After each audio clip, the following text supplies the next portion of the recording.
오늘 마태복음 33번째 강의 시간입니다. 13장 1절로 23절 말씀을 통하여서 비유로 말씀하시니까 라는 제목으로 강의 이어가도록 하겠습니다. 마태복음은 예수님을 그리스도임으로 가르쳐주는, 알려주는 책이다. 여러 번 말씀을 드렸습니다. 때문에 마태복음에서는 예수를 그리스도로서 선포하고 있고 그리스도로서의 예수님의 말씀이 선포되어지고 또한 예수님이 행하는 그 모든 것들은 그리스도로서의 사역들로 우리들에게 보여주고 있다라는 것.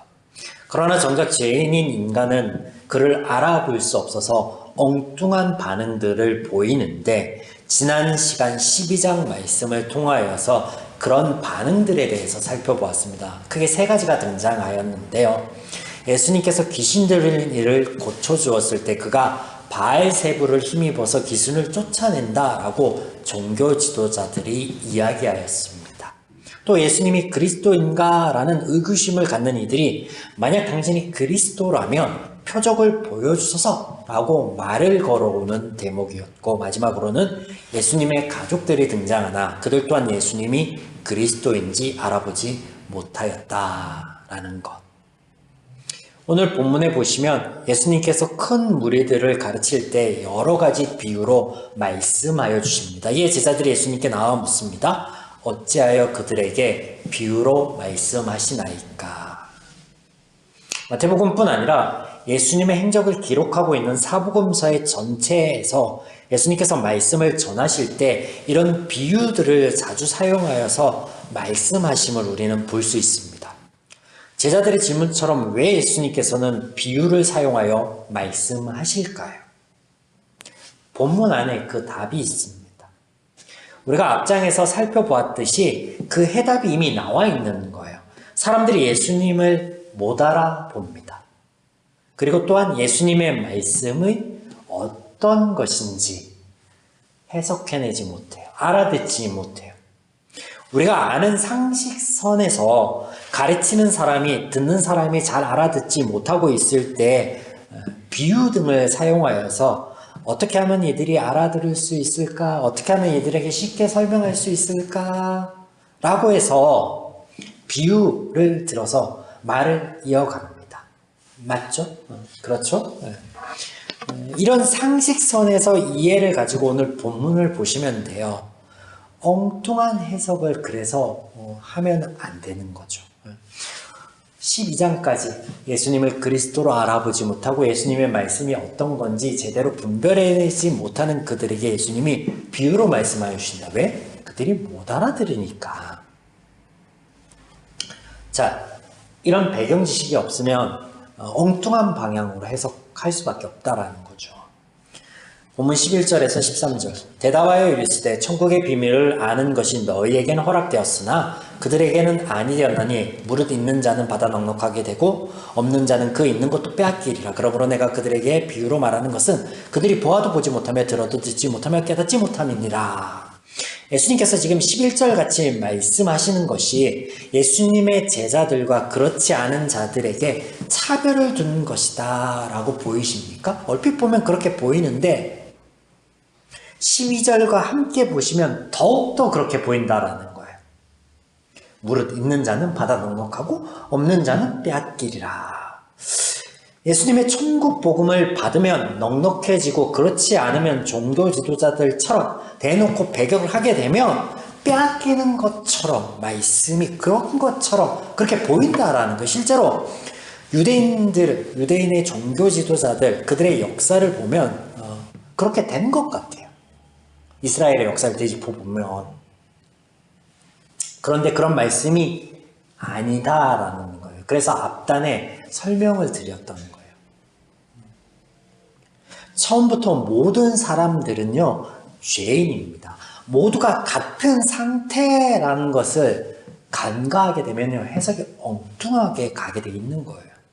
우리가 마태복음 10장에서 나눈 것처럼 제자들은 다만 하나님의 은혜를 입은 자들이에요. 하나님의 은혜.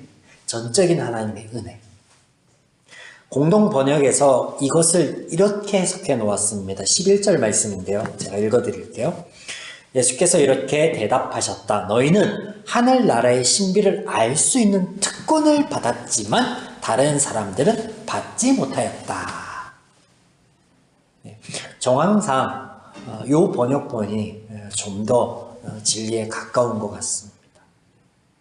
자, 그렇다면 12절 말씀은 어떻게 해석해야 되나요? 있는 자는 받아 넉넉하게 되고 없는 자는 있는 것까지도 빼앗길 것이다. 자, 이 구절에 대해서 설명을 하자면 먼저 죄인에 대해서 설명을 하고 있는 이사야서의 인용구를 먼저 보셔야 돼요. 그게 본문의 14절과 15절입니다. 들어도 깨닫지 못하고 보아도 알지 못하는 마음이 완악한 상태. 이게 14절과 15절의 이사야서의 말씀이거든요. 요약하면 이래요. 다시 한번 들어도 깨닫지 못하고 보아도 알지 못하는 마음이 완악한 상태. 예, 이것에 관한 똑같은 표현이 13절이에요.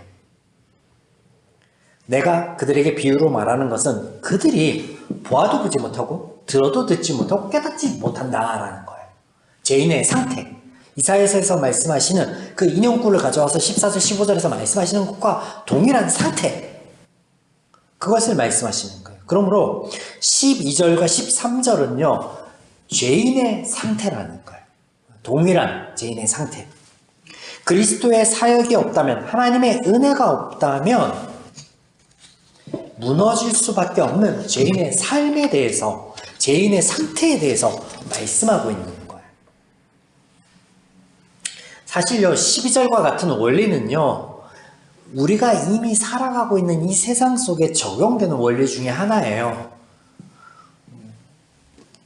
부익부, 빈익빈.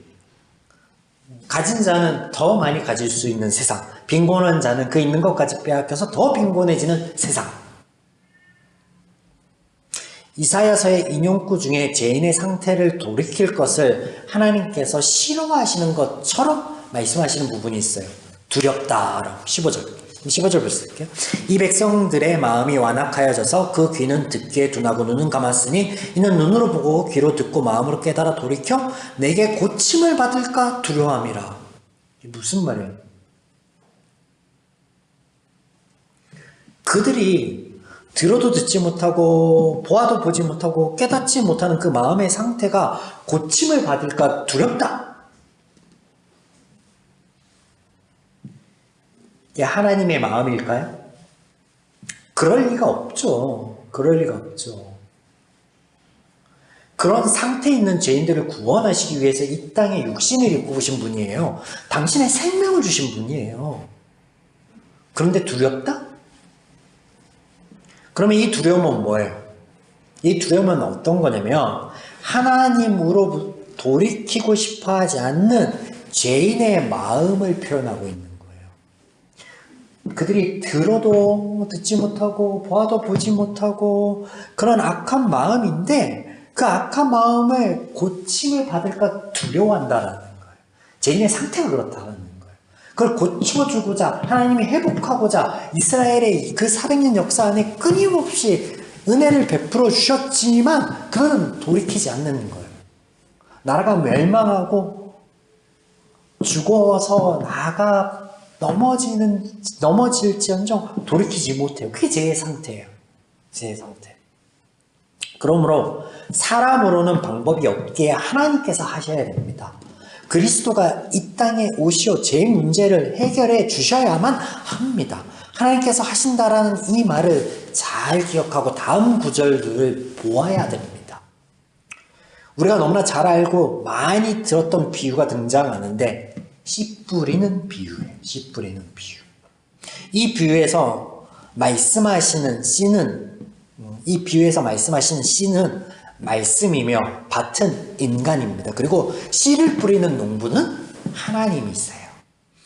또 밭에는 4종류의 밭이 등장하는데 길가밭, 돌밭, 가시떨기밭, 옥토 이렇게 4개가 등장하는데 사실 이 비유에서 밭은요 크게 2종류예요. 결실을 맺는 밭과 결실을 맺지 못하는 밭 2종류예요. 실상 앞서 말씀드린 대로 하나님께서 은혜를 베푸시지 않으시면 인간에게는 옥토란 없습니다. 있을 수가 없어요. 그저 모두가 결실을 맺지 못할 밭일 뿐이에요. 그래서 모든 죄인들은 길가밭이고 돌밭이고 가시밭이에요. 그래서 예수님의 말씀처럼 그나마 농부에게 있는 종자씨마저 허비할 수밖에 없는 상황. 그게 지금 죄인의 상태인데, 우리가 이미 들어서 알듯이 여기에 그 밭은요, 그런 인간, 더 자세히는 마음을 의미하죠. 씨는 말씀, 더 자세하게는 복음을 의미하고, 씨 뿌리는 자는 하나님인데, 마태복음에서 더 자세히는 그리스도의 사역을 의미한다라는 거예요. 그래서 모든 사람은 죄인에게 길가 혹은 돌밭, 가시밭인데 열매를 맺을 수 없는 나쁜 밭인데 밭은 스스로 경작을 하고 옥토가 될 수 없다라는 것을 간과하는 거예요, 사람들이. 이 일을 누가 하는 거예요? 농부가 하는 거죠, 농부가. 그러니 그리스도가 이 일을 하신다라는 거예요. 농부가 원래 길가밭이나 돌밭과 같은 것, 가시밭과 같은 곳에 기이한 씨를 뿌리는 일은 결코 없어요. 뿌리려고 하면 어떻게 해요? 그 밭을 옥토로 가꾸는 수고와 애씀이 선행되어야죠. 여러분, 농사를 지을 때, 농사에 대해서 조금만 아신다면, 그냥 막 뿌려놓고 막 그냥 이렇게 자라는 건 없어요. 먼저 밭을 규경하고, 뿌린 다음에는 물을 주고, 잡초를 제거해주고, 열매 맺기까지 얼마나 많은 농부의 수고가 필요한데, 그게 자연스러운 거예요. 그게 정상적인 건데, 하나님이 당신을 농부라고 설명을 하고 있고, 우리의 마음이 밭이라고 하시면, 그 밭을 규경하는 거는 하나님이시죠. 근데 우리는 그간에 우리가 우리의 밭, 마음을 규경해야 된다라고 들어왔어요. 앞뒤가 맞지가 않죠. 앞뒤가 맞지가 않습니다. 그러므로 마태복음의 주제처럼 오늘 이 비유의 말씀은 그리스도의 사역으로 인하여 조금이나마 복음을 듣게 되었던 제자들처럼 모든 죄인들의 마음밭이 규경되어 옥토가 되게 하시는 그리스도의 사역에 대한 위대한 선포이자 은혜이다라는 거예요. 그렇게 해석되어지는 게 맞습니다. 12장 그리스도를 보아도 보지 못하고 말씀을 들어도 깨닫지 못하는 그들 그 죄인의 마음 밭, 그 밭을 규경해내어서 옥토가 되게 하시고 60배, 30배, 100배 결실을 맺게 하시겠다라는 하나님의 구원의 은혜의 선포. 그리스도를 알며 믿고 있는 성도된 저와 여러분은 이미 그러면 옥토밭인 거예요. 때문에 오늘 선포되는 하나님의 말씀에 반응할 수 있는 거죠. 우리의 완악한 마음을 받고 말씀을 듣게 하신 하나님께서 또 주신 말씀 안에서 오늘도 우리가 삶 가운데 하나님의 은혜를 100배, 60배, 30배 누릴 수 있도록 함께하여 주시고 역사하여 주실진데 이를 누릴 수 있는 저와 여러분이기를 주님의 이름으로 간절히 축원합니다.